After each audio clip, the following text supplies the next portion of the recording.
Hello everyone, welcome to your channel in rational English classes. आप लोगों का बहुत बहुत स्वागत है रेशनल इंग्लिश क्लासेस में। आप समूह को मेरे तरफ से आदाब, प्रणाम, सलाम, गुड मॉर्निंग।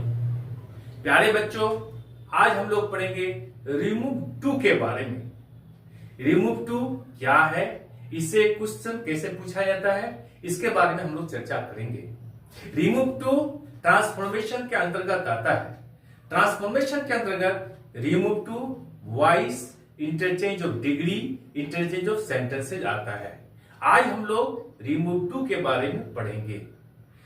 आप यदि 100 में 100% नंबर लाना चाहते हैं और पूरा कंसेप्ट को समझना चाहते हैं तो आप चैनल को लाइक और सब्सक्राइब कर दीजिए। हम लोग शुरू करते हैं। क्या है remove too? REMOVE, remove too. इसका अर्थ हुआ टू को हटाइए। तो मैंने बोल दिया पहले ही, यह ट्रांसफॉर्मेशन के अंतर्गत आता है। ट्रांस का अर्थ होता है परिवर्तन करना, फॉर्मेशन का अर्थ होता है रूप, आकार, शकल। ट्रांसफॉर्मेशन रूप में परिवर्तन। याद रहे, रूप में परिवर्तन होगा लेकिन अर्थ में परिवर्तन नहीं होना चाहिए। यदि अर्थ में परिवर्तन हो जाता है तो मेरा सेंटेंस गलत हो जाएगा, इसलिए इस बात पर ध्यान देना होगा।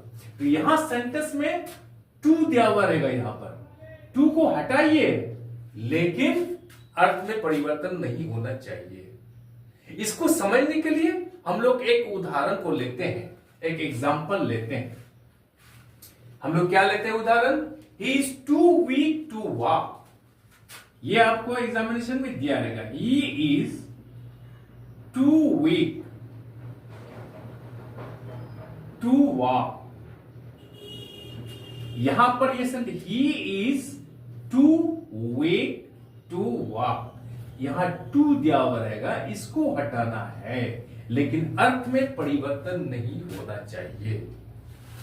याद रहे, यदि हमको इसको हटाने के लिए बोला जाता, रिमूव टू करने के लिए नहीं, रिमूव अर्थ होता हटाना, टू को हटाओ। यदि हमको इस तरह का सेंटेंस एग्जामिनेशन में आएगा, हम लोग कैसे के बनाएंगे? सबसे पहले टू का अर्थ को समझने के। टू का क्या अर्थ होता है? यदि आप टू का अर्थ को समझ लेंगे तो आपको 75% समझ में आ जाएगा और उसके बाद 25% पैटर्न को समझ लीजिए। कैसे? देखिए, टू का अर्थ होता है उतना, उतना जितना नहीं होना चाहिए, होना चाहिए, उतना जितना नहीं होना चाहिए। याद रहे, यहां पर नहीं छिपा हुआ है, नहीं अर्थात नॉट छिपा हुआ है। इस अर्थ में यहां पता नहीं चल रहा है यहां पर कि यहां पर नॉट है, लेकिन इसका अर्थ को जब समझते हैं तो हम लोग को समझ में आता है कि यहां पर नहीं अर्थात नॉट छिपा हुआ है। अब इसको बनाने में, इसको अर्थ को समझने में बहुत आसान हो जाएगा। जैसे कि टू को हटाने के लिए सबसे पहले हम लोग क्या करेंगे? हम लोग यहां पर सो का प्रयोग करेंगे। समझ गए? उसके बाद हम लोग क्या करेंगे? एडजेक्टिव का प्रयोग करेंगे। जो एडजेक्टिव दिया हुआ है उसको रखेंगे हम लोग। उसके बाद क्या करेंगे? हम लोग सेंटेंस को दैट से शुरू करेंगे, दैट क्लाउज से शुरू करेंगे। उसके बाद क्या करेंगे? फिर इसी सब्जेक्ट को, जो भी सब्जेक्ट रहेगा, ही, सी, इट, नाम, सीता, जो भी रहे, इसी को हम लोग दोहरा देंगे। समझे? और उसके बाद हम लोग क्या लिखेंगे? कैन नॉट लिखेंगे। अब क्या करना है? यहां पर याद रहे, जब कैन नॉट लिखेगा तो कैन और नॉट इस तरह से नहीं लिखेगा, ये बिल्कुल ग्रामेटिकली गलत है। तो इसका सही रूप क्या है? एक साथ लिखिएगा, कैन नॉट। अच्छी तरह से समझिए, कोई कंफ्यूजन नहीं होना चाहिए। आज के बाद से रिमूव टू में कोई कंफ्यूजन नहीं। अब यहां क्या कैन नॉट लिख दिया हम लोग। अब इसको समझ रहे हैं हम लोग इस पैटर्न के अनुसार। ही इज, यहां इज कर दिए, ही इज सो कर दिए, वीक यहां वीक कर दिए एडजेक्टिव, दैट कर दिए, ही सो वीक दैट, इसी सब्जेक्ट को दोहरा दीजिए, दैट ही। उसके बाद यहां पर हम लोग कैन नॉट कर दीजिए। यह नॉट कहां से आया, यही नोट यहां से आया। उसके बाद हम लोग वॉक कर देते हैं। अब यहां इसका अर्थ को समझिए।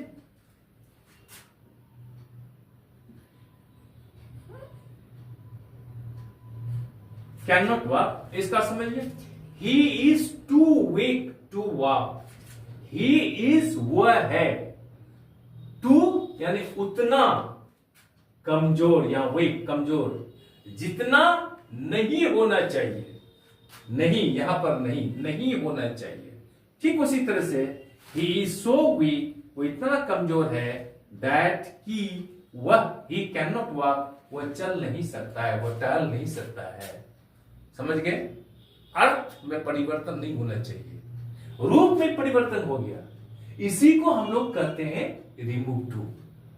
याद रहे, यदि यहां पर इज की जगह पर वाज रहता तो फिर यहां पर क्या हो जाता, कैन नॉट की जगह पर कुड नॉट हो जाता, कुड नॉट हो जाता यहां पर। तो हम और एग्जांपल लेते, इसको समझ गए होंगे आप। अब इसको जब समझ गए तो हम लोग प्रैक्टिस के लिए कुछ सेंटेंसेस को लेते हैं कि एग्जामिनेशन में किस तरह से आएगा और किस तरह से हम बनाएंगे, ताकि हमको कोई कंफ्यूजन नहीं रहे। हम लोग एग्जांपल लेते हैं, ही इज टू प्राउड, लेते हैं, he is too proud to learn. एक सेंटेंस हो गया। इसी पैटर्न के अनुसार बनेगा सर। दूसरा सेंटेंस लेते हैं, I am too busy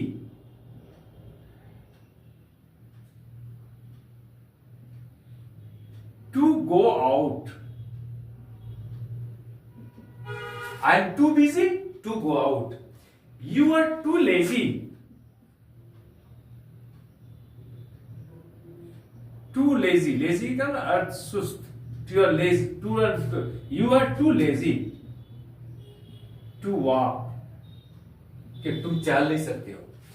She was too shy. She was too shy. Shy का अर्थ होता शर्मीली या शर्मीला. To ask for help. अब इसको हम लोग बनाएंगे, आप लोग ट्राई करें, बनाइए। समझ में आ रहा है? अब हम लोग बनाएंगे सेम उसी तरह से, मैं ही बना देता हूं आपको। ही इज टू प्राउड, यहां लिखना होगा क्या, ही इज, इसी फॉर्मूला के अनुसार, he is so proud, he is so proud that, फिर उसी सब्जेक्ट को he is so proud that he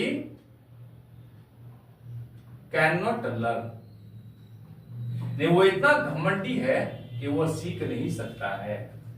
I am too busy to go out, ठीक इसी तरह से बनाइए यहां पर, I am so busy that, यहां पर ठीक उसी तरह से so busy, यहां so के बाद busy एडजेक्टिव आ गया, उसके बाद that लगा दीजिए, फिर इसी सब्जेक्ट को दोहरा दीजिए। I, जैसे यहां I क्या है, कि I am so busy that I cannot go out. That's all. अब तीसरा को लेते हैं, I am too busy to go out, I am so busy that I can not go out. अब इसको लेते हैं हम लोग, you are too lazy to walk, तो यहां क्या, you are so lazy, you are so lazy, तुम इतना काहिल हो, to walk that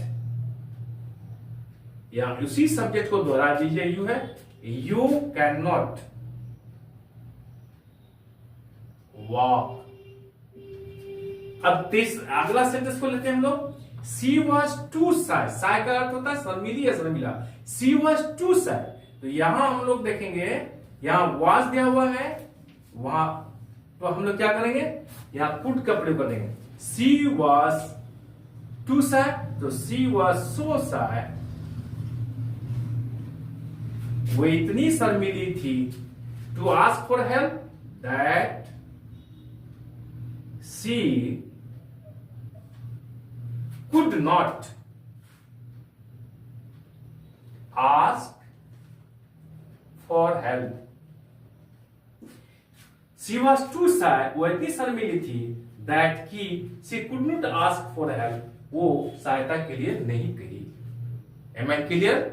I'm sure कि ये कंसेप्ट और पूरा सेंटेंस आपको समझ में आ गया होगा। आप चैनल को लाइक और सब्सक्राइब कर दीजिए और बगल वाले बेल आइकन को दबा दीजिए, जिससे कि हर आने वाले वीडियोस का नोटिफिकेशन आपको मिलता रहे। यदि आप चैनल को लाइक और सब्सक्राइब कर देते हैं तो इससे मेरा हौसला बढ़ता है, मेरा उत्साह बढ़ता है। चलो हम लोग यहीं तक रखते हैं। Bye, thank you.